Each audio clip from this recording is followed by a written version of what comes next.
Let's help language grow. Hi, my name is Catherine Snyder. I'm a regional consultant for PRC-Saltillo.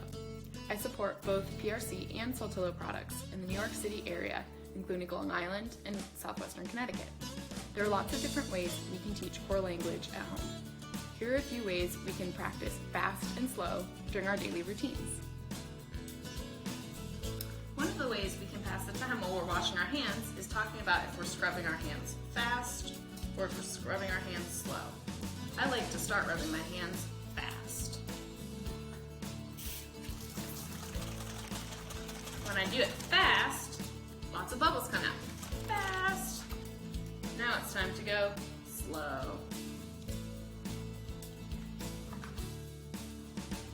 Another time we can talk about going fast and slow is when we're helping cook in the kitchen.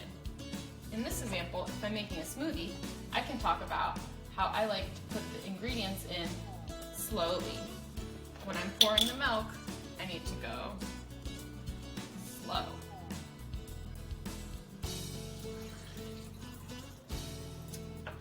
Now, when I'm ready to turn it on, I want it to go fast.